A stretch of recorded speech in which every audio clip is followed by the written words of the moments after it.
और दोबारा ये बात पढ़ते हैं मत्ती के सुसमाचार 13वां अध्याय और 43वां वचन। उस समय धर्मी अपने पिता के राज्य में सूर्य की नाई चमकेंगे, जिसके कान हो वह सुन ले।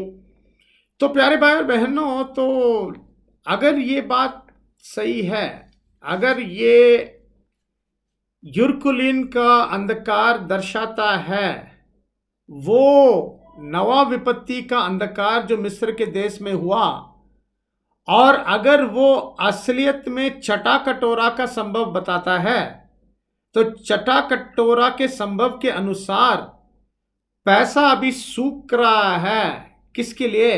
बाबुल के कलीसियाओं के लिए।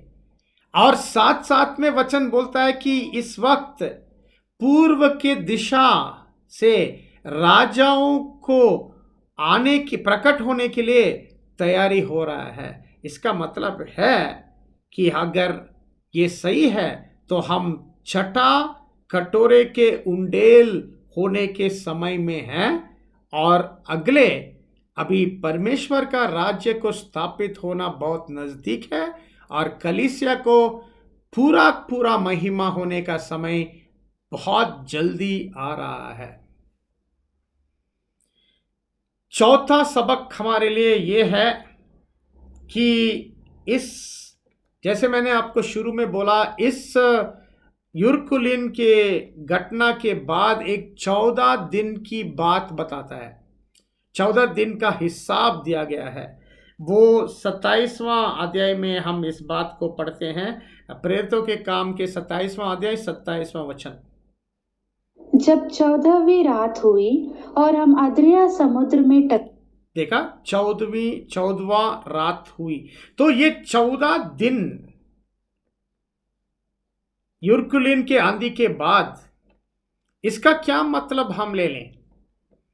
इसके ऊपर हम देखा कि हम थोड़े भाइयों ने इसके ऊपर बात करते हुए कुछ क्रोनोलॉजी, मतलब कुछ कालक्रम का मतलब देता है, लेकिन हमारे को ये बात ऐसा देखने को अच्छा नहीं लगता है। यहाँ तो कुछ कालक्रम नहीं है।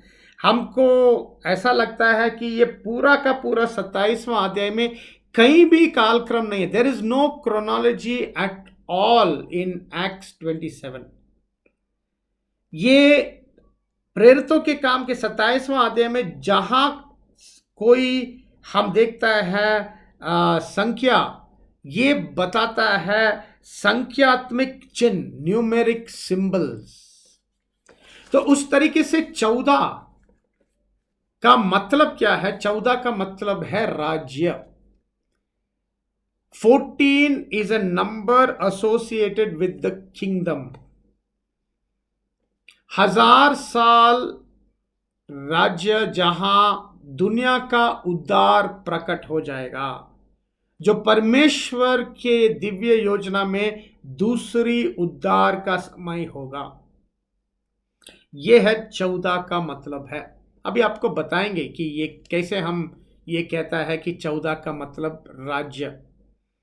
गिनती का किताब 29वां अध्याय 13वां वचन। प्यारे भाई और बहनों, शायद आपको लगेंगे कि ये बहुत भारी ध्यान है।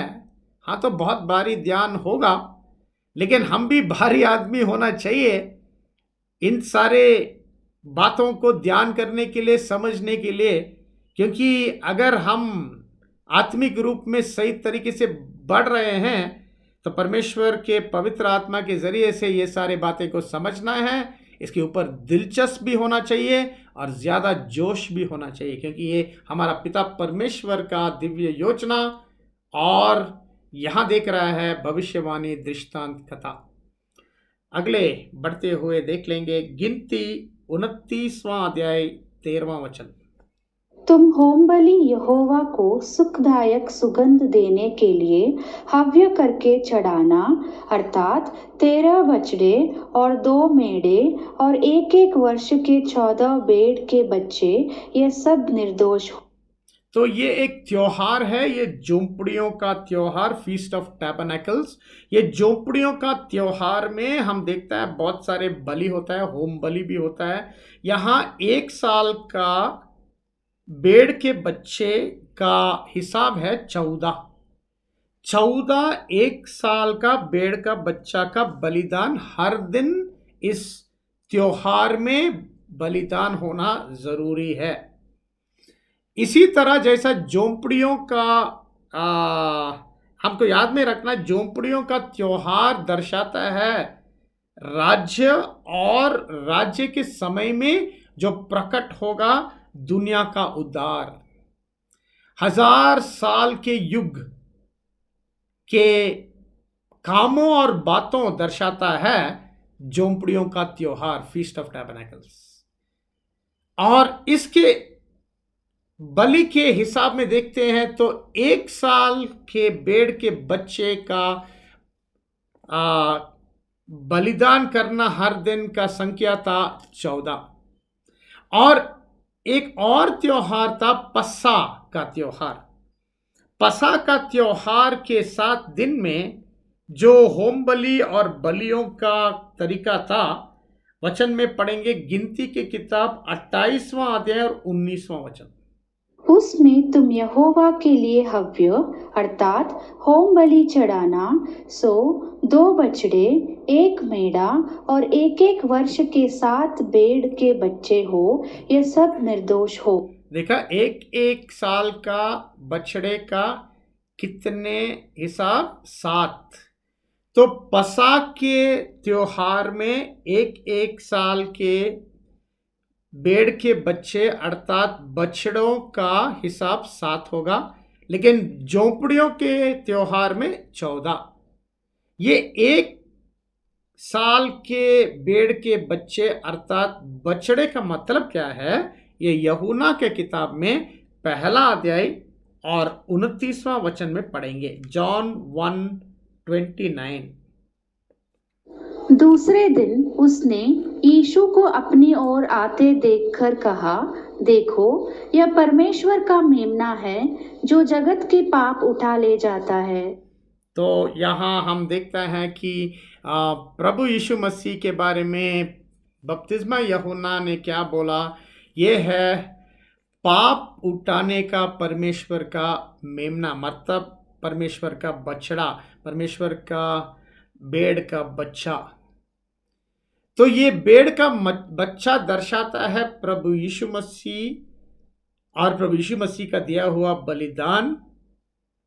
पसा का त्योहार दर्शाता है पहला उद्धार जो चलता है सुसमाचार युग में, और झोंपड़ियों का त्योहार दर्शाता है दूसरा उद्धार जो चलता है 1000 साल के युग में। हम अच्छी तरह जानते हैं प्रभु यीशु मसीह के छुड़ौती के बलिदान से प्रकट होता है 2 उद्धार, क्योंकि 2 झुंड के लिए उन्होंने पाप का क्षमा का बलि दिया। वचन में पढ़ेंगे 1 यूहन्ना 2 अध्याय 2 वचन। और वही हमारे पापों का प्रायश्चित है, और केवल हमारे ही नहीं वरन सारे जगत के पापों का भी। तो पापों का प्रायश्चित की बात अगर बात करें तो 2 लोगों की, 2 झुंड के लिए है। हमारे लिए जो अभी सुसमाचार युग में हम उद्धार पा रहे हैं प्रभु यीशु मसीह के चेले बन के, और ना सिर्फ हमारे लिए लेकिन सारे दुनिया के लिए भी है। ये सारे दुनिया का उद्धार के बारे में एक और वचन पढ़ेंगे, यूहन्ना की किताब 10वां अध्याय 16वां वचन। और मेरी और भी भेड़ें हैं जो इस भेड़शाला की नहीं, मुझे उनका भी लाना अवश्य है। वे मेरा शब्द सुनेंगी और एक ही झुंड और एक ही चरवाहा होगा। तो ये भेड़शाला अब मतलब कलीसिया का जो उद्धार हो रहा है, लेकिन इस भेड़शाला से छोड़ के एक और भेड़शाला से और भी भेड़ है जो लाना है, वो है दुनिया का उद्धार। तो देखो प्यारे भाई और बहनों, यहाँ 2 उद्धार को बता रहा है। हमने देखा 2 त्योहार, पसा के त्योहार में 7 भेड़ के बच्चे का बलिदान हर दिन, लेकिन झोंपड़ियों का त्योहार में 14 भेड़ के बच्चे का बलिदान हर दिन, क्योंकि 7 दर्शाता है पहला उद्धार और 14 दर्शाता है दूसरा उद्धार। सुसमाचार युग का उद्धार पहला उद्धार और 1000 साल का युग का उद्धार, दुनिया का उद्धार दूसरा उद्धार। तो 14 दर्शाता है राज्य और दर्शाता है दुनिया का उद्धार। ये दोबारा हम देखते हैं, सुलेमान जब उन्होंने मंदिर भवन को खोला, उद्घाटन किया, वचन में पढ़ेंगे पहला राजाओं 8वां अध्याय और 65वां वचन, 1 किंग्स 8:65। और सुलेमान ने और उसके संग समस्त इस्राएल की एक बड़ी सभा ने, जो हमात की घाटी से लेकर मिस्र के नाले तक के सब देशों से इकट्ठी हुई थी, 2 सप्ताह तक अर्थात 14 दिन तक हमारे परमेश्वर यहोवा के सामने पर्व को माना। फिर 8वें दिन उसने प्रजा के लोगों को विदा किया।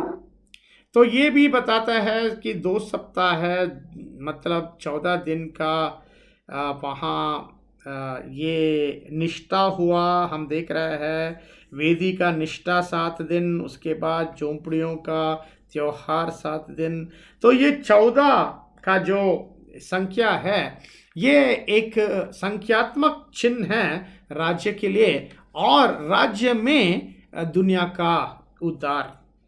तो यहाँ जब हम देख रहे हैं कि यरूशलेम के बाद 14 दिन के बारे में घटना बताता है, हम ये समझना है कि इस यरूशलेम अर्थात कोविड-19 के महामारी के बाद अगले बात जो हमारे ऊपर आने वाला है, जो जल्दी पहुंच रहा है, वो है परमेश्वर का राज्य का स्थापित होना। और हर कोई बात उस तरफ से जा रहा है। ये बात को हम समझना है। आपको याद होगा छठा कटोरा में भी हमने क्या देखा है कि जैसे ही छठा कटोरा के जो चीज़, जो मतलब जो विपत्ति जो उंडेल किया था, क्या होता है हम देखते हैं कि इफ्रात का नदी का जो पानी सूख जाता है और पूर्व के देश की ओर से आने वाले राजाओं के लिए मार्ग तैयार हो जाता है। इसके मतलब क्या है कि हम जल्दी जल्दी पहुंच रहा है अभी परमेश्वर का राज्य को स्थापित होना। तो परमेश्वर का राज्य स्थापित होना बहुत बहुत नज़दीक है। परमेश्वर का राज्य मतलब कलीसिया का खत्म होना, इन राजाओं का खत्म होना, मतलब ये धर्म का सूर्य उदय कब हो जाएगा? जैसे ही 7वां कटोरा उंडेल हो जाता है, पूरा कलीसिया महिमा हो जाएगा और उसके बाद थोड़े समय बाद हम देखते हैं परमेश्वर का राज्य स्थापित हो जाएगा इस्राएल में। ये 7वां कटोरा की बात हम पढ़ते हैं प्रकाशित वाक्य 16वां अध्याय और 12वां वचन। और छठवें ने अपना कटोरा बड़ी नदी फुरात पर उंडेल दिया और उसका पानी सूख गया कि पूर्व दिशा के राजाओं माफ कीजिएगा, ये बात तो हम प्रकाशित वाक्य 16वां अध्याय और 17वां वचन में पढ़ते हैं। और 7वें ने अपना कटोरा हवा पर उंडेल दिया और मंदिर के सिंहासन से यह बड़ा शब्द हुआ कि हो चुका। तो प्यारे भाई और बहनों, 14 का मतलब है राज्य, और राज्य के अंदर होने वाला है दुनिया का उद्धार। और इस घटने में यरूशलेम के बाद 14 दिन दर्शाता है कि कोविड-19 के महामारी के बाद अगले जो घटना तो इस दृष्टांत कथा में दिखा रहा है, वो आता है परमेश्वर का राज्य का स्थापित करना। अभी हम आगे बढ़ते हैं इस दृष्टांत कथा में 27वां अध्याय में वचन 21 से लेकर 26 तक पढ़ेंगे। जहां हम देखते हैं बहुत अहम बात, प्रेरितों के काम 27वां अध्याय 21 से लेकर 26 तक, 21 to 26। जब वे बहुत उपवास कर चुके तो पौलुस ने उनके बीच में खड़ा होकर कहा, हे लोगों, चाहे था कि तुम मेरी बात मानकर क्रेते से न जहाज खोलते और न यह विपत और हाथी उठाते, परंतु अब मैं तुम्हें समझाता हूँ कि ढाढ़स बांधो, क्योंकि तुम में से किसी के प्राण की हानि न होगी, केवल जहाज की। क्योंकि परमेश्वर जिसका मैं हूँ और जिसकी सेवा करता हूँ, उसके स्वर्गदूत ने आज रात मेरे पास आकर कहा, हे पौलुस, मत डर, तुझे कैसर के सामने खड़ा होना अवश्य है, और देख, परमेश्वर ने सबको जो तेरे साथ यात्रा करते हैं तुझे दिया है। इसलिए हे सज्जनों, ढाढ़स बांधो, क्योंकि मैं परमेश्वर की प्रतीति करता हूँ कि जैसा मुझसे कहा गया है वैसा ही होगा, परंतु हमें किसी टापू पर जा टिकना होगा। तो यहाँ पढ़ते हैं कि प्रेरित पौलुस उठ के सारे के बीच में एक संदेश देता है, और ये कौन सा दिन में ये संदेश देता है? ब्रदर असल रिप्रिंट नंबर 3204 में लिखता है कि ये होता है 13वां दिन के रात।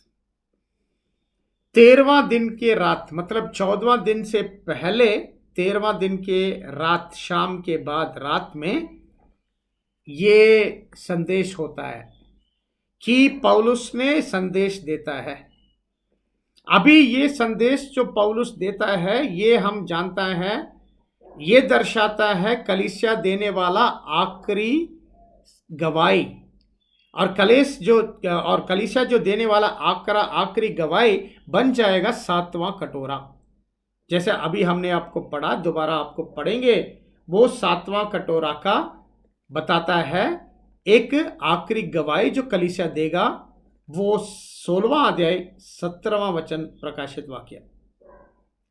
और 7वें ने अपना कटोरा हवा पर उंडेल दिया, और मंदिर के सिंहासन से यह बड़ा शब्द हुआ कि हो चुका। तो ये है वो आखिरी संदेशा जो कलीसिया देगा। और यहाँ प्रेरितों के काम के 27वां अध्याय के दृष्टांत कथा में पौलुस उठ के ये संदेशा देता है, ये दर्शाता है ये 7वां कटोरा।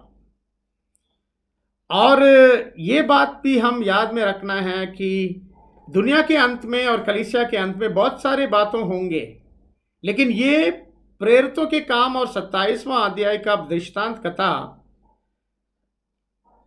कौन सी नजर से और कौन सी दृष्टि से हमको बताता है?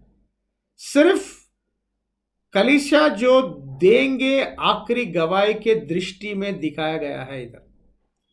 मतलब यहां बाबुल के अत्याचार करेंगे कलीसिया के ऊपर, और बाबुल को आने वाला निर्णय और धारणा, ये सब यहाँ इस 27वां अध्याय के दृष्टांत कथा में नहीं दिखाया। यहां तो सिर्फ दिखाया कि वो दृष्टि कि कलीसिया अंत में आखिरी में 7वां कटोरे के रूप में देगा एक आखिरी गवाही, जो हमको जानता है ये मत्ती 24वां अध्याय और 14वां वचन में लिखा गया है, इसका पूरा होना। और राज्य का यह सुसमाचार सारे जगत में प्रचार किया जाएगा कि सब जातियों पर गवाही हो, तब अंत आ जाएगा। तो अभी हम देख लेंगे इन वचनों में 21 से लेकर 26 तक जो पौलुस ये गवाही देता है, जो दर्शाता है 7वां कटोरा, जो दर्शाता है वो आखिरी गवाही जो कलीसिया देगा। इसका एक एक वचन को लेके इसका मतलब हम देख लेंगे। 22वां वचन, 27वां अध्याय 22वां वचन। परंतु अब मैं तुम्हें समझाता हूँ कि ढाढ़स बांधो, क्योंकि तुम में से किसी के प्राण की हानि न होगी, केवल जहाज की। तुम में से कोई किसी का प्राण का हानि नहीं होगी। इसका मतलब क्या है? ये दर्शाता है कलीसिया के आखिरी गवाही में प्रकट हो जाएगा सारे दुनिया का उद्धार करने का योजना। परमेश्वर का सारे दुनिया के लोगों का उद्धार करने का योजना। किसी का जान का हानि नहीं होगा, सिर्फ जहाज का हानि होगा। ये दर्शाता है आखिरी गवाही प्रकट हो जाएगा कि दूसरा अर्थात अभी जो है दुनिया का विनाश होने वाला है। अगले वचन में पढ़ेंगे 27वां अध्याय और 13-14। क्योंकि परमेश्वर जिसका मैं हूँ और जिसकी सेवा करता हूँ, उसके स्वर्गदूत ने आज रात मेरे पास आकर कहा, हे पौलुस, मत डर, तुझे कैसर के सामने खड़ा होना अवश्य है। और देख, परमेश्वर ने सबको जो तेरे साथ यात्रा करते हैं तुझे दिया है। तो परमेश्वर का स्वर्गदूत आता है और परमेश्वर के स्वर्गदूत पौलुस को बताता है और वो कहता है कि तुम ये संदेश को दे दो, क्योंकि परमेश्वर ने ऐसा फैसला किया है कि सबके जान जो अभी आपके साथ हैं वो सबके जान अभी बचने वाला है। तो ये जो सारे शब्दों का मतलब क्या है? ये आखिरी गवाही जो कलीसिया देगा, ये परमेश्वर के पवित्र आत्मा के शक्ति और अधिकार में होगा। ये एक दिव्य संदेशा होगा। आपको याद होगा इसका एक नमूना था स्तेवान जो दिया था संदेशा यहूदी युग के अंत में। यहूदी युग के अंत में स्तेवान जो दिया था संदेशा, जो प्रेरितों के काम में 7वां अध्याय में दिया गया है, वहां हम पढ़ते हैं स्तेवान के मुंह ऐसा चमक रहा था जैसे वो एक स्वर्गदूत था। तो परमेश्वर के पवित्र आत्मा के शक्ति से स्तेवान ने वो गवाही दिया। और उसी तरह हम देखते हैं यहाँ इन सारे शब्दों बताता है जो कलीसिया देगा आखिरी गवाही, वो परमेश्वर के पवित्र आत्मा के अधिकार से और पवित्र आत्मा के शक्ति से ये देगा, ताकि लोग समझ जाए कि ये एक दिव्य संदेश है। अगले वचन क्या कहता है?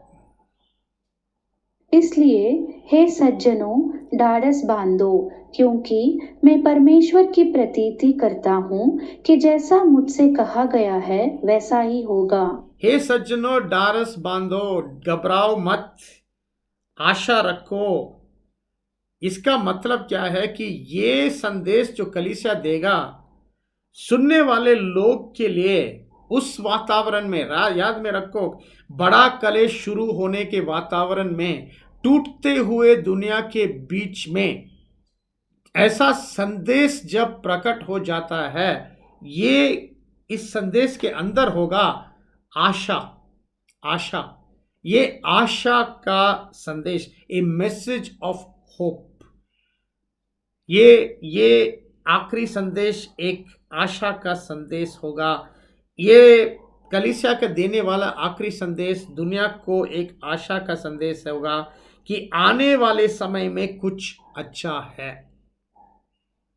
अगले और आखिरी वचन है 25, नहीं उसके बाद भी वचन है, वचन पढ़ेंगे 26वां वचन। परंतु हमें किसी टापू पर जा टिकना होगा। किसी टापों, किसी द्वीप पर जा टिकना होगा। वो टापों, वो द्वीप का मतलब है मेलिता। और आपको याद होगा शुरू में भी हमने देखा कि ये मेलिता जो आखिरी जगह होगा इस जहाज का सफ़र में, ये छोटा सा द्वीप, ये छोटा सा टापों, ये दर्शाता है इस्राएल, और ये दर्शाता है परमेश्वर का राज्य का स्थापित होता है इस्राएल में। तो परंतु अंत में पौलुस कहता है हम जाग पर टिकना है एक किसी टापू के अंदर, वो टापू है मलिता। अर्थात ये संदेशा के अंत में बताएगा या प्रस्तुत होगा कि परमेश्वर का राज्य जल्दी ही स्थापित होगा इस्राएल के देश के अंदर। तो ये रहा पौलुस का आखिरी संदेशा जो यहाँ इस प्रेरितों के काम के 27वां अध्याय का दृष्टांत कथा में ये दृष्टांत के रूप में दिया गया है। तो अगले पौलुस इस संदेशा देने के बाद क्या होता है, कलीसिया महिमा हो जाता है, आत्मा के जन्म लेने का प्रक्रिया हो जाता है। तो अगले वचन ये बताता है, अगले वचनों में हम देखेंगे कलीसिया के अंत और ये आत्मा में जन्म लेने का जो बात अगले वचनों में हम देख लेंगे। और ये भी हम याद में रखना, यहाँ पौलुस में जो दो झुंड है, छोटा झुंड और बड़ा भीड़, मतलब समझदार कुंवारियां और मूर्ख कुंवारियां। यहाँ जो है, यहाँ देख रहा है, ये है समझदार कुंवारियों का देते हैं आखिरी गवाही और खत्म हो जाता है छोटा झुंड। बाकी जो और पौलुस जो बाकी रहेगा वो अभी बन जाएगा बड़ा भीड़ अर्थात मूर्ख कुंवारियों का झुंड। तो हम उसको देखने से पहले हम ये वचन को हम पहला पढ़ लेंगे। प्रेरितों के काम 27वां अध्याय वचनों 27 से लेकर 29 तक, मैथ्यू एक्ट्स 27 to 29। जब 14वीं रात हुई और हम अद्रिया समुद्र में टकराते फिरते थे, तो आधी रात के निकट मल्लाहों ने अटकल से जाना कि हम किसी देश के निकट पहुंच रहे हैं, और ताल लेकर उन्होंने 20 पुरसा गहरा पाया, और थोड़ा आगे बढ़कर फिर ताल ली तो 15 पुरसा पाया। तब पथरीली जगहों पर पड़ने के डर से उन्होंने जहाज की पिछाड़ी 4 लंगर डाले और बोर का होना मनाते रहे। तो यहाँ हम देखते हैं कि यहाँ 14वां दिन का रात अर्थात ये 13वां दिन के बाद आते हैं रात। मतलब हमने देखा है कि पौलुस बात करता है 13वां दिन में, और उसके बाद आएगा रात, और रात के बाद आएगा 14वां दिन। तो ये 14वां दिन का रात असली में ये 14वां दिन के पहले आते रात अर्थात 13वां दिन का रात। तो ये बात आपको दर्शाता है और सबूत देंगे वचन के जरिए से। प्रेरितों के काम 27वां अध्याय 33वां वचन, मतलब इसके बाद वचन में हम पढ़ेंगे। जब बोर होने पर था तो पौलुस ने यह कहके सबको भोजन करने को समझाया कि आज 14 दिन हुए कि इसके बाद आएगा दिन, बोर के बाद आने वाला दिन कौन सा दिन है? 14वां। तो 14वां दिन का रात का मतलब क्या है? 14वां दिन से पहले जो आता है रात अर्थात 13वां दिन का रात, अर्थात वही 13वां दिन जो ब्रदर रसल हमको बताया कि उस 13वां दिन के शाम रात में पौलुस ने संदेशा देता है। और उसके बाद क्या होता है, वो 13वां दिन के रात के आधी रात आ जाता है। जब आधी रात आ जाता है, आधी रात दर्शाता है कलीसिया का समाप्ति। ये आधी रात पूरा कलीसिया का महिमा का समाप्ति हम कैसे कहते हैं? क्योंकि आधी रात जो हम अभी पढ़ा, दोबारा पढ़ेंगे आपको 27वां अध्याय और 27वां वचन। जब 14वीं रात हुई और हम अद्रिया समुद्र में टकराते फिरते थे, तो आधी रात के निकट मल्लाहों ने अटकल से जाना कि हम किसी देश के निकट पहुंच रहे हैं। तो यहाँ आता है, याद में रखो ये सब दृष्टांत कथा है, तो दृष्टांत के भाषा में बता रहा है कलीसिया का अंत। मतलब पौलुस के जो संदेशा के बाद आ जाता है कलीसिया का अंत, मतलब 7वां कटोरा उंडेल होने के बाद कलीसिया खत्म हो जाता है। क्योंकि 7वां कटोरा जैसे ही हवा में डालता है, क्या आवाज़ आता है? स्वर्ग के सिंहासन से सब खत्म हो गया है, कलीसिया का खत्मी, कलीसिया का समाप्ति। तो ये बात तो अभी हम पढ़ेंगे। आधी रात का मतलब एक्सोडस, निर्गमन 12वां अध्याय 29 से लेकर 31 तक। और ऐसा हुआ कि आधी रात को यहोवा ने मी देश में सिंहासन पर विराजने वाले फिरौन से लेकर गड्ढे में पड़े हुए बंधुए तक सबके पहिलौठों को वरन पशुओं तक के सब पहिलौठों को मार डाला। और फिरौन रात तो आपको याद है कि ये 10वां विपत्ति जब मिस्र के देश पे हुआ, सारे मतलब मिस्र के देश के लोगों और जानवरों और हरेक का पहलौठों का मौत हुआ, और इस्राएल के पहलौठों का पसा हुआ। तो ये दर्शाता है कलीसिया का अंत। कलीसिया जब अंत हो जाएगा, 10वां विपत्ति दर्शाता है 7वां कटोरा। अभी जाएंगे 28वां वचन, 17वां अध्याय 28वां वचन। और ताल लेकर उन्होंने 20 पुरसा गहरा पाया, और थोड़ा आगे बढ़कर फिर ताल ली तो 15 पुरसा पाया।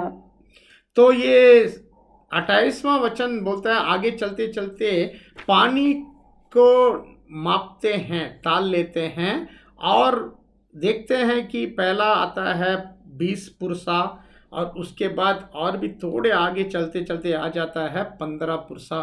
खतरा बढ़ जाता है, क्योंकि गहराई, पानी का गहराई घट रहा है। जैसे जैसे घट रहा है, ये खतरनाक है जहाज के लिए। इसका मतलब क्या है? इसका मतलब है जैसे जैसे कलीसिया खत्म हो जाता है, दुनिया में खतरा बढ़ जाएगा। कलीसिया खत्म होने का समाचार दुनिया के लिए बुरा समाचार है, क्योंकि दुनिया में बुराई बढ़ जाएगा, क्योंकि कलीसिया था दुनिया का नमक। मतलब जैसे जैसे कलीसिया जिंदा रहा, तो दुनिया के बुराई को बढ़ने का कुछ न कुछ काबू रहा। जैसे जैसे कलीसिया खत्म हो जाता है, दुनिया को पूरे के पूरे बुराई में जाने का कोई काबू नहीं रहेगा। तो ये है खतरा, ये है बढ़ते हुए खतरा। लेकिन ये 20 पुरसा और 15 पुरसा यहां दिया, इसका कुछ मतलब है? हमने सोचा इसमें है मतलब संख्यात्मक चिन्ह है, कलीसिया का अंत होना, कलीसिया का समाप्त होने का संख्यात्मक चिन्ह है 20 और 15 में। ये 20 का जो संख्यात्मक चिन्ह है 5 into 4, 5 का जो संख्या क्या है आपको याद होगा, मत्ती 25वां अध्याय का जो दृष्टांत में 10 कुंवारियों थे, 5 समझदार और 5 मूर्ख। तो 5 दर्शाता है वो संख्या समझदारी कुंवारियों का झुंड के लिए, और ये दर्शाता है समझदार कुंवारियों का झुंड का समाप्ति। 4 का मतलब क्या है? 4 का मतलब है पूरा दुनिया में समझदार कुंवारियों का समाप्ति। 4 बताते हैं पूरा दुनिया। लूक का सुसमाचार 13वां अध्याय और 29वां वचन। और पूर्व और पश्चिम, उत्तर और दक्षिण से लोग आकर परमेश्वर के राज्य के बोझ में भागी होंगे। जो 4 दर्शाता है 4 दिशा, पूर्व, पश्चिम, उत्तर और दक्षिण। सचमुच संतों कहाँ है? हर जगह में है, पूरा दुनिया में है। 10 कुंवारियों का मतलब क्या है? सारा दुनिया के संपूर्ण हिसाब। तो ये 20 पुरसा, 20 का मतलब है 5 into 4। तो ये समझदार कुंवारियों का समाप्ति पूरा दुनिया में। 4 का मतलब है 4 दिशा। और अगले 15 पुरुषा, ये वही 5 समझदार कुंवारियों का हिसाब, बट इंटू 3 का मतलब क्या है? 3 का मतलब है कि समझदार कुंवारियों जब समाप्त होते हैं, उनके जय पाने का निशान है 3। जय पाने का निशान है 3। भविष्य प्रकाशित वाक्य 17वां अध्याय 14 वचन। ये मेमने से लड़ेंगे और मेमना उन पर जय पाएगा, क्योंकि वह प्रभुओं का प्रभु और राजाओं का राजा है, और जो बुलाए हुए और चुने हुए और विश्वासी उसके साथ है, वे भी जय पाएंगे। देखा, यही वो अंतिम लड़ाई का वचन है। जो जय पाएंगे कौन कौन कैसे होंगे? वो बुलाए हुए, चुने हुए और वफादार। ये 3 है वो जय पाने का निशान। आप सोचेंगे ब्रदर जी ये कैसे है ये मुमकिन? हमारा पिता परमेश्वर ऐसा नज़ारा रखा है हमारे लिए इस बात को समझने के लिए कि कैसे कलीसिया के अंत इतने सुंदर तरीके से यहाँ इस दृष्टांतिक भाषा में दिया गया है। अभी हम जाएंगे आखिरी वचन, जो ये कलीसिया के अंत के बातों के बारे में। 29वां वचन, 29वां वचन, प्रेरितों के काम 27वां अध्याय 29वां वचन। तब पथरीली जगहों पर पड़ने के डर से उन्होंने जहाज की पिछाड़ी 4 लंगर डाले और बोर का होना मनाते रहे। डर हो गया, पथरीली जगह में जा फंस जाएंगे, तो पिछड़ी ओर से 4 लंगर 4 एंकर्स फेंकता है। ये क्या दर्शाता है? ये दर्शाता है एक और निशान कलीसिया के अंत। जैसे जैसे कलीसिया का समाप्ति आता है, याद में रखो कि कलीसिया के समाप्ति में उत्पन्न होता है बवंडर, 4 हवाओं का जोर, टक्कर। ये 4 लंगर दर्शाता है। ये भी एक और निशान कलीसिया का अंत, क्योंकि हम देखते हैं कलीसिया जैसे जैसे समाप्ति होता है, एलरिया बवंडर के जरिए से स्वर्ग को जाता है। मतलब बवंडर शुरू होता है और एलरिया निकल जाता है धरती से। दूसरा राजाओं 2 अध्याय 11वां वचन। चलते चलते बातें कर रहे थे कि अचानक एक अग्निमय रथ और अग्निमय घोड़ों ने उनको अलग अलग किया, और एलरिया बवंडर में होकर स्वर्ग पर चढ़ गया। देखा कितना साफ बात है। तो वो 4 लंगर 4 एंकर्स दर्शाता है बवंडर का परिस्थिति जो दुनिया पे रहेगा जब कलीसिया खत्म होता है।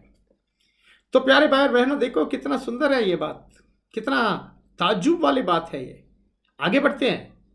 इसके बाद मतलब 30वां वचन से लेकर जो पौल अभी बचा है, ये पौल अभी कौन है? ये छोड़ा गया अलीशा जुंड। अभी ये अलीशा जुंड जो धरती पे रहेगा, ये अभी 30वां वचन से लेकर 36वां वचन तक एक दोबारा संदेश देता है, दूसरा संदेश पौलुस देता है। ये दूसरा संदेश ये दर्शाता है कि ये जो मूर्ख कुंवारियों अलीशा जुंड देगा एक और संदेश, जो एक सहायक संदेश होगा, एक सपोर्टिंग मैसेज है। जो एलरिया पहला जो राज्य का सुसमाचार प्रकट किया, उसके सुसमाचार का दोबारा दोहराना ये अलीशा जुंड करते हैं। वचन में ये पढ़ते हैं, 2 राजाओं 2 अध्याय वचन 12 से लेकर 14 तक। और उसे एलीशा देखता और मुकारता रहा, हाय मेरे पिता, हाय मेरे पिता, हाय इस्राएल के रथ और सवारों। जब वह उसको फिर देखना पड़ा, तब उसने अपने वस्त्र फाड़े और फाड़ कर दो भाग कर दिए। फिर उसने एलिय्याह की चर उठाई जो उस पर से गिरी थी, और वह लौट गया और यरदन के तीर पर खड़ा हुआ। और उसने एलिय्याह की वह चर जो उस पर से गिरी थी पकड़कर जल पर मारी और कहा, एलिय्याह का परमेश्वर यहोवा कहाँ है? जब उसने जल पर मारा, तब वह इधर उधर दो भाग हो गया और एलीशा पार हो गया। तो ये सब बताता है कि जैसे जैसे अलेरिया उठाया लिया जाता है, मतलब जैसे जैसे कलीसिया का समाप्ति हो जाता है, उसके बाद अलेरिया का जो चादर गिरता है और वो उठाता है अलीशा, और उसी यरदन के नदी के पास जाता है और मारता है। और वहाँ जैसे जैसे पानी को मारता है, इधर उधर कर जाता है पानी। ये सब दर्शाता है जैसे जैसे अलीरिया पहला किया, अलीशा उसी तरह करेगा। मतलब जो राज्य का सुसमाचार का गवाही कलीसिया दिया, ये मूर्ख कुंवारियों, अलीशा झुंड इसका गवाही दोबारा देगा, मतलब एक सहायक रूप से, एक सपोर्टिंग रूप से देगा। और ये होगा जब अलीशा को मिलता है अलेरिया का दूना बाग, अलेरिया का आत्मा का दूना बाग, ताकि अलीशा को मिलता है वो आत्मिक आत्मिक बल इस काम को करने के लिए। ये बात तो वचन में एक और जगह में भी हम पढ़ते हैं, जिसके समझने में थोड़ा मुश्किल होगा, लेकिन मैंने भविष्यवाणी वीडियो से इसके बारे में थोड़ा बताया आपको याद होगा। वो प्रकाशित वाक्य में 14वां अध्याय में और 18वां वचन, वहाँ दो दूत है। एक दूत जो स्वर्ग के मंदिर से बाहर आता है, जिसके पास एक हसुआ है, तेज हसुआ है काटने के लिए, कटनी काटने के लिए। और एक और दूत जो निकल आता है वेदी से, जिसको आग के ऊपर अधिकार है। ये दूत जो वेदी से निकल आता है, वो जोर के आवाज से वो दूत जिसके पास हसुआ है उसको कहता है, आप काट लो धरती के अंगूर के गुच्छे। वो क्या दर्शाता है? जो दूत स्वर्ग के मंदिर से बाहर आता है, जिसके पास तेज हसुआ है, ये है आखिरी कलीसिया का झुंड, जिसको हम नाम देंगे स्तेवान झुंड, जो देगा आखिरी गवाही और जिसके लिए अपने खून भी बहाएंगे। लेकिन जो उनके साथ जो रिश्ता होगा, मतलब जो संबंध होगा, ये देखता है ये दूत जो वेदी से निकल आता है, जिसको आग के ऊपर अधिकार है, ये आखिरी मूर्ख कुंवारियों हैं, जो पाप के प्रायश्चित के दिन के बलिदान में शामिल नहीं होगा। मालूम हो जाएगा कि हम शामिल नहीं रहेंगे, तो उस वेदी से निकल के बाहर आ जाएगा। ये वो वेदी जो पूरा का पूरा सुसमाचार युग में हमारा मौका था, उनके साथ मरना और उनके साथ राज्य करना। तो देखो, ये बात उधर भी है, उधर भी वो सपोर्टिंग मैसेज है। तो अगर आप उसके ऊपर कुछ समझ सकते हैं तो ध्यान कर लो। तो आगे बढ़ते हुए हम 37वां वचन को जाना है, 37। लेकिन इससे पहले हम समझना है कि 35वां वचन में पौलुस इस दूसरा संदेश को देने के बाद रोटी खाता है। इसका मतलब दर्शाता है मूर्ख कुंवारियों, अर्थात बड़ा भीड़ का समाप्ति। जैसे जैसे बड़ा भीड़ झुंड समाप्त हो जाता है, ये रोटी खाने का मतलब क्या है? ये इसका मतलब है कि इस झुंड के समाप्ति में अपने प्रभु यीशु मसीह के चुड़ौती के रकम का जो लहू इस्तेमाल करते हैं अपने मैले हुए वस्त्रों को धुलाने के लिए। ये बात को हम पढ़ते हैं प्रकाशित वाक्य 7वां अध्याय 14वां वचन। मैंने उससे कहा, हे स्वामी, तू ही जानता है। उसने मुझसे कहा, ये वे हैं जो उस बड़े क्लेश में से निकलकर आए हैं।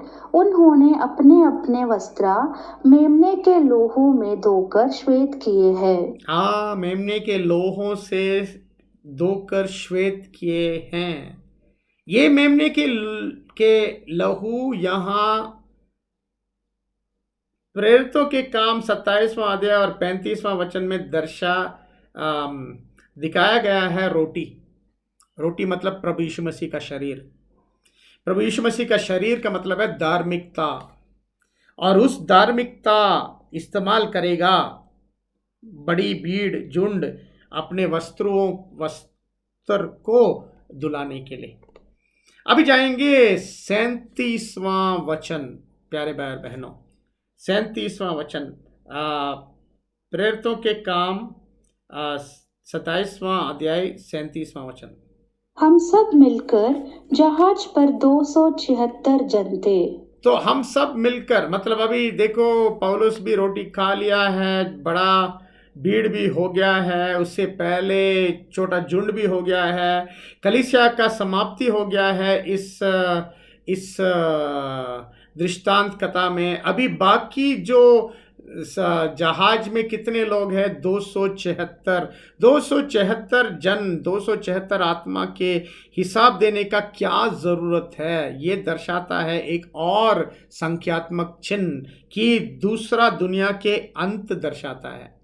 दूसरा दुनिया के अंत में, the end of the second world. ये 276 में 3 हिसाब है, 270 और 6। 270 और 6 आपको याद होगा, यूहन्ना में भी 21वां अध्याय में 153 बड़ा मछली, वहां भी 150 और 3। इधर भी 270 और 6। अभी हम सीख लेंगे इनके संख्यात्मक चिन्ह क्या है। 200 में आता है 2 इंटू 10 इंटू 10। ये 10 एक संख्या है पूरा धरती का हिसाब। ये 2-10 दर्शाता है 2 दुनिया का समाप्ति, पहला दुनिया, दूसरा दुनिया। ये वो समय है दूसरा दुनिया का समाप्ति। तो उस समय में हम देखता है 200 का मतलब है दूसरा दुनिया का समाप्ति, the end of the second dispensation in the plan of God involving all Mankind. सारे मनुष्य जाति के लिए परमेश्वर के दिव्य योजना का दूसरा दुनिया का समाप्ति। 200, 2 इंटू 10 इंटू 10, 70, 7 इंटू 10, 10 दोबारा पूरा दुनिया का हिसाब। 7 का मतलब है परमेश्वर का दिव्य हिसाब। ये 7 इंटू 10 का मतलब क्या है? ये दर्शाता है दूसरा दुनिया के समाप्ति में समाप्त होता है परमेश्वर के दिव्य योजना में पहला अनुभव। परमेश्वर के दिव्य योजना में मनुष्य जाति को परमेश्वर कैसे उत्पन्न करके आ रहा है, वचन में पढ़ेंगे। उत्पत्ति पहला अध्याय 26वां वचन।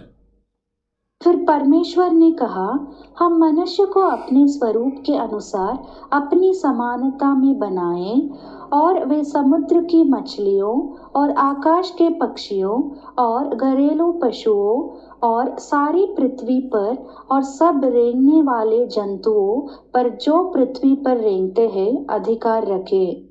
अपने स्वरूप और अपने समानता, परमेश्वर के स्वरूप और समानता में बनने का मतलब क्या है? हम देखते हैं इसका मतलब क्या है कि मनुष्य को जानना है अच्छाई और बुराई का ज्ञान।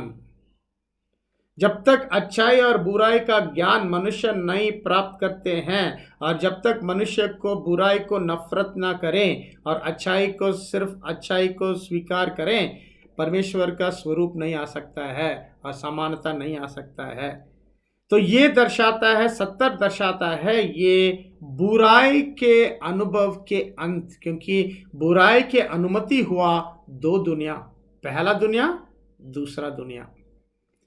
तो ये रहा 70 का मतलब है परमेश्वर के दिव्य योजना का पहला अनुभव के अंत, 7x10।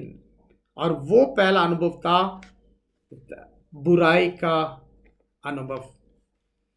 बचा है 6, 270 और 6 दर्शाता है मनुष्य का स्थिति उस समय दूसरा दुनिया के अंत में, अपूर्ण, इम्परफेक्ट कंडीशन, पाप और मौत के स्थिति में मनुष्य है दूसरा दुनिया के अंत में।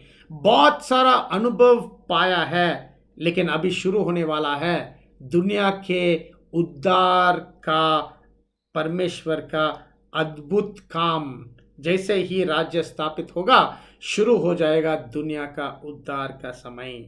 तो जहाज में 276 जन, ये दर्शाता है संख्यात्मक चिन्ह में कि दूसरा दुनिया के अंत आ चुका है, बुराई के अनुभव के समय का अंत आ गया है और सारा दुनिया अब पूर्ण स्थिति में है। तो आगे चलते हुए हम जाएंगे अभी प्रेरितों के काम 27वां अध्याय 40 और 41वां वचन में, जहां जहाज का आखिरी विनाश हो जाता है। तब उन्होंने लंगरों को खोलकर समुद्र में छोड़ दिया और उसी समय पतवारों के बंधन खोल दिए और हवा के सामने अगला पाल चढ़ाकर किनारे की ओर चले। परंतु दो समुद्र की संगम की जगह पड़कर उन्होंने जहाज को टिकाया और गलही तो धक्का खाकर गड़ गई और टल ना सकी, परंतु पिछाड़ी लहरों के बल से टूटने लगी। तो जहाज का अंत, जहाज का विनाश, टूटता है, फंस जाता है। लेकिन यहाँ क्या कहता है कि दो समुद्र के संगम, दो समुद्र के संगम मतलब दो समुद्र के बीच में ये जहाज का टूटना और विनाश हो जाता है। इसमें हम क्या सीखें? ये दो समुद्र का संगम बताता है दुनिया में दो शक्तियों, दो हिस्सा, और दर्शाता है आखिरी संघर्ष जो लाएगा दूसरा दुनिया का विनाश। और वो जो शक्ति क्या है? वो दो शक्ति वचन में बताता है लेके आएगा एक ऐसा संघर्ष जो लाएगा दूसरा दुनिया का अंत, वो है अर्मगेदोन। और वो दो शक्ति जो जिनके दो समुद्र के संगम, दो शक्ति दर्शाता है, जो लड़ाई होगा वो होगा दो शक्तियों के बीच में, एक तो पूंजी और दूसरा श्रम, कैपिटल वर्सेस लेबर, दूसरा सच्चाई और झूठ के विरुद्ध, मतलब ट्रूथ वर्सेस एरर, और रोशनी और अंधकार के विरुद्ध, लाइट वर्सेस डार्कनेस। तो दो समुद्र के संगम के बीच में टूट जाएगा ये जहाज। यिर्मयाह की किताब में 3 अध्याय 11वां वचन में अर्मगेदोन के बारे में बताते हुए इस्राएल यहाँ शामिल होगा, क्योंकि अर्मगेदोन में तीसरा दुनिया का युद्ध होगा इस्राएल के अंदर, इस्राएल के विरुद्ध। लेकिन इस प्रेरितों के काम के 27वां अध्याय के दृष्टांतकर्ता में इतना विवरण तो नहीं दिया गया है। लेकिन हम वचन पढ़ेंगे यिर्मयाह के किताब 3 अध्याय 11वां वचन। क्योंकि यहोवा की यह वाणी है, तुम्हारा उद्धार करने के लिए मैं तुम्हारे संग हूँ, इसलिए मैं उन सब जातियों का अंत कर डालूंगा जिनमें मैंने उन्हें तितर बितर किया है, परंतु तुम्हारा अंत ना करूंगा। तुम्हारी ताड़ना में विचार करके करूंगा और तुम्हें किसी प्रकार से निदर्श ना ठहराऊंगा। तो परमेश्वर बता रहा है कि अंत में सारा दुनिया का अंत आएगा, सारे सरकारों का अंत आएगा, सारे देशों का अंत आएगा और इसराइल को परमेश्वर ताड़ना करेगा। तो ये सब बताता है दूसरा दुनिया के अंत और तीसरा दुनिया का युद्ध, जो तीसरा महायुद्ध आएगा। ये सब यहाँ तो ज़्यादा विवरण नहीं दिया गया है, लेकिन हम इसको समझना है क्योंकि हम वचन के दूसरे जगहों में ये सारे बातें को हमको जानते हैं। अंत में इन कंक्लूजन, इसके अंत में हम क्या देखता है, ये जहाज टूटते हैं, टुकड़े टुकड़े हो जाते हैं और उन लोगों को एक एक बच जाता है। कैसे? वो जहाज के टूटे हुए टुकड़ों में थोड़ा तो तैरता है और सब जाता है उस टापू के आड़, मतलब वो छोटा द्वीप मलिता को। वचन में पढ़ेंगे ये प्रेरितों के काम 27वां अध्याय और 44वां वचन। और बाकी कोई पटरों पर और कोई जहाज की ओर वस्तुओं के सहारे निकल जाए और इस रीति से सब कोई भूमि पर बच निकले। तो ये दर्शाता है जैसे जैसे तीसरा दुनिया महायुद्ध खत्म हो जाता है, परमेश्वर इसराइल को बचाएगा और ये छोटा सा टापू का आड़, ये छोटा सा द्वीप मलिता पर सब पहुंच जाएगा, सब आ जाएगा, सब बच जाएगा। तो ये दर्शाता है कैसे परमेश्वर के महिमा वाला राज्य स्थापित हो जाएगा इस छोटे से देश इसराइल के अंदर और प्रकट हो जाएगा परमेश्वर के राज्य वहाँ से, जो वचन में कहता है एक छोटा सा स्वर, मतलब परमेश्वर का देखने वाला राज्य शुरू हो जाएगा ये छोटे से देश इसराइल में। पहला राजाओं 19वां अध्याय 12वां वचन। फिर बूंदोल के बाद आग दिखाई दी, तो भी यहोवा उस आग में ना था। फिर आग के बाद एक दबा हुआ धीमा शब्द सुनाई दिया। ये दबा हुआ धीमा शब्द है परमेश्वर का राज्य का अधिकार जो प्रकट हो जाएगा ये छोटा सा देश इसराइल से। जब सारा दुनिया देखेगा और सारा दुनिया को देख के पहचान के उस राज्य को ढूंढने के लिए आएंगे, क्योंकि वो राज्य स्थापित हो जाएगा, प्रकट हो जाएगा। वचन में पढ़ेंगे ये सुंदर सा बात राज्य का स्थापित के बारे स्थापना के बारे में। माफ़ कीजिएगा अगर हिंदी में गलती है, बहुत मुश्किल से मैं बात कर रहा हूँ परमेश्वर के सहायता से। जकरिया के किताब 14वां अध्याय 4था वचन। जकरिया, बहुत सुंदर सा वचन, जकरिया का किताब 14वां अध्याय 4था वचन।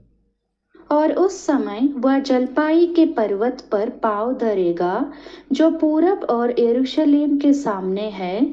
तब जलपाई का पर्वत पूरब से लेकर पश्चिम तक बीचों बीच से फटकर बहुत बड़ा कड्ड हो जाएगा। तब आधा पर्वत उत्तर की ओर और आधा दक्षिण की ओर हट जाएगा।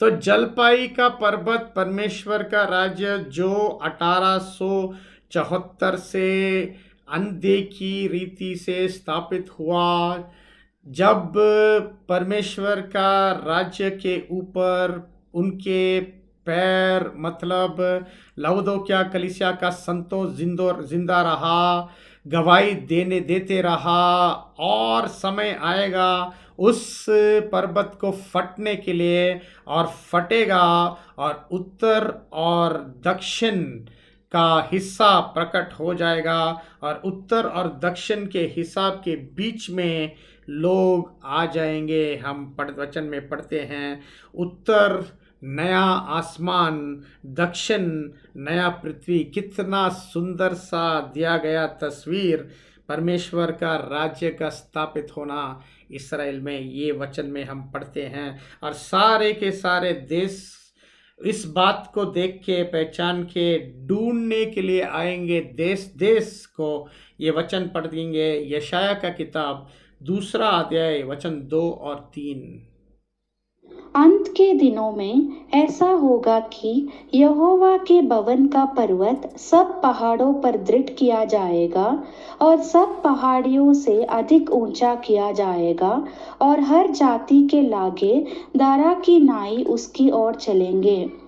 और बहुत देशों के लागे आएंगे और आपस में कहेंगे, आओ हम यहोवा के पर्वत पर चढ़कर याकूब के परमेश्वर के भवन में जाएं।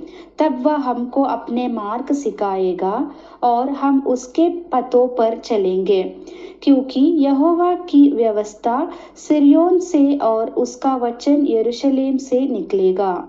देखो, इसी तरह परमेश्वर का राज्य प्रकट हो जाएगा और सारे के सारे देशों को उस राज्य को ढूंढने के लिए, उसमें हिस्सा लेने के लिए, अंदर आने के लिए आ जाएंगे।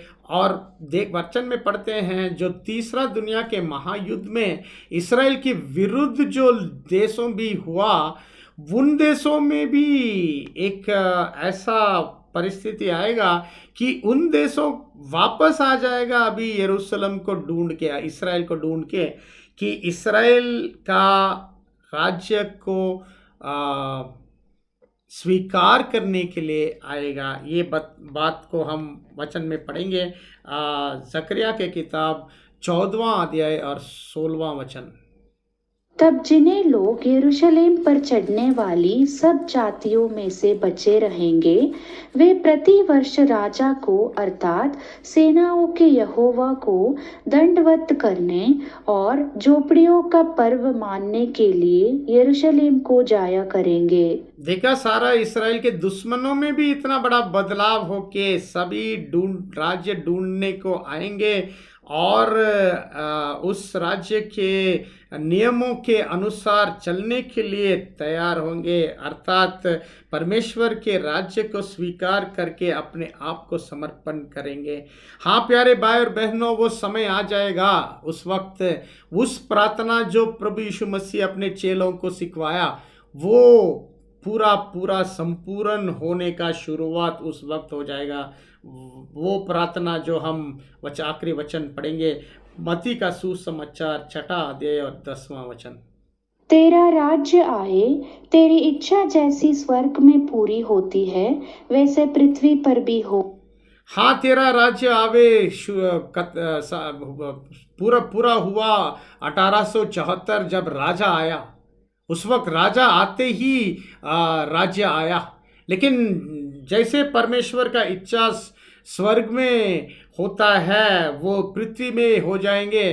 वो शुरू हो जाएगा जब वो पहाड़ फाड़ जाता है और वो उत्तर और दक्षिण हिस्सा प्रकट हो जाता है, जब वो नया आसमान और पृथ्वी प्रकट हो जाएगा। और उसके बाद हम देखते हैं ये प्रार्थना पूरा हो जाएगा। जैसे जैसे हम देखते हैं पूरा 1000 साल खत्म होने तक सारे मनुष्य जाति मालूम हो जाएगा परमेश्वर का इच्छा, ताकि जान के समझ के उसको फैसला करना है, उसके अनुसार चलेंगे या नहीं। हाँ प्यारे भाई और बहनों, आपको मज़ा आया होगा कैसे सुंदर सा भविष्यवाणी दृष्टांत कथा रहा ये प्रेरितों के काम 27वां अध्याय। आप खुद ही ध्यान करो और आपका सारा प्रति कृपा और आपका सारे जो सुझावों आप हमको पहुंचना बिल्कुल स्वागत है, मोस्ट वेलकम है। और ये बात को हम धन्यवाद देना है सबसे पहले हमारा पिता परमेश्वर, जिन्होंने ऐसा मौका दिया है ऐसा बात को पढ़ने के लिए, ऐसे बात को समझने के लिए, ऐसे बात को आप लोगों के सामने सुझाव के रूप में रखने के लिए, ताकि आप सोच इसके ऊपर ध्यान करें कि हम कैसे परिस्थिति में रह रहे हैं और वचन क्या कहते हैं इसके बारे में। और साथ में धन्यवाद करना है हमारा प्रभु यीशु मसीह, हमारे होने वाले दूल्हा, और इस काम में जो हमें अभी इस ध्यान में लग गए हैं, इस काम में हम धन्यवाद कहना है सिस्टर शांति सगा मेरी, उनकी बेटी सिस्टर रोजी और उनका बेटा ब्रदर डैनियल जैक्सन और सिस्टर शालिनी, जिन्हें सब मिलके इस काम को पूरा किया।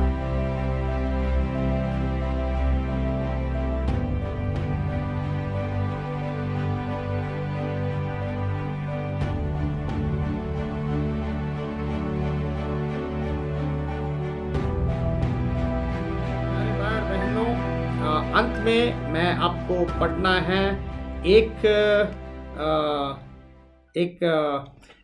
हिस्सा वॉल्यूम 3 से लेकर वॉल्यूम 3 पेज 230 पैरा 2 से। वहाँ ऐसा लिखा है, though we may be sure that this change of the last living members of the body of Christ will not take place until the work committed to them in the flesh is accomplished, we are informed, as shown in the preceding chapter, the work of harvest, that ere long our work will be cut short, gradually at first, and then completely and finally, when the night cometh, when no man can work. John 9:4. And the gloom of that night will be dispelled only by the millennial sunrise. When our work is done and that night closes in around us, we may expect not only to see the storm clouds grow much darker, but also to hear and to feel the rising winds, which will culminate in a wild hurricane of human passion, a whirlwind of trouble. Then, having finished our appointed work, it will be our part to stand patiently until our change comes. Ephesians 6:13. Chapter 7, Study 7, The Deliverance and Exaltation of the Church. Hindi में हम ये ज़रूर जानते हैं कि हमारा बदली अर्थात आखिरी कलीसिया प्रभु यीशु मसीह के शरीर के आखिरी सदस्यों के बदली तब ही हो जाएगा जब सारे काम जो परमेश्वर हमारे को दिया है यहाँ शरीर में करने के लिए ख़त्म हो जाए। और ये बात तो हमने बहुत साफ तरीके से इससे पहले के अध्याय में कटनी के काम में हमने पढ़ा है। लेकिन जैसे जैसे हमारा काम ख़त्म होता है, वो पहला आहिस्ता आहिस्ता हो जाएगा और उसके बाद पूरे तरीके से ख़त्म हो जाएगा जब वो रात आएगा जब मनुष्य काम नहीं कर सकता। यूहन्ना 9वां अध्याय 4वां वचन। और उस रात के जो अंधकार निकल जाएगा जब 1000 साल के सूर्य उदय हो जाता है। जैसे ही हमारा काम खत्म हो जाता है और जैसे ही वो रात आ जाता है निकट निकट, हम तो ज़रूर तैयार होना कि आंधी के बादलों बढ़ जाएगा और अंधकार बढ़ जाएगा और हवाओं का बढ़ते हुए आवाज़ कान में सुनने के लिए हम तैयार होना चाहिए। और ये सब लाएगा एक ऐसा मानव जुनून का तूफान जो बन जाएगा कलेश का बवंडर। तब हम अपने सारे काम ख़त्म करने के बाद हम कटना है सबूरी में और इंतज़ार करना है हमारा बदली। एफेसियों का किताब 6वां अध्याय 13वां वचन। कलीसिया का उद्धार और उठान 7वां अध्याय 3रा वॉल्यूम। प्यारे भाई बहनों, जैसे हमने पढ़ा कि ये काम धीरे धीरे रुक जाएगा और उसके बाद पूरे तरीके से रुक जाएगा, वो धीरे धीरे रुकने का समय में अभी रह रहे हैं। और जैसे जैसे हमने पढ़ा कि जैसे जैसे काम खत्म हो रहा है, हम सुनेंगे और देखेंगे, सुनेंगे हवाओं का जोर का आवाज, और अंधेरे बादलों बढ़ते जाएंगे, आंधी के बादलों बढ़ते जाएंगे। आ, हम उस समय में अभी रह रहे हैं, इस कोविड-19 के महामारी में। हाँ प्यारे भाई और बहनों, सच्चाई के दोस्तों, इसके ऊपर सोच लो और आपका सुझाव और आपका कमेंट्स दे दीजिए। इस मौके जो आप हमारे को दे दिया है, इसके लिए आपको बहुत धन्यवाद करते हैं। पिता परमेश्वर प्रभु यीशु मसीह के ज़रिए से आप सबको आशीर्वाद करें। आमीन। और महिमा सिर्फ जाएगा पिता परमेश्वर हमेशा हमेशा प्रभु यीशु मसीह के ज़रिए से। आमीन।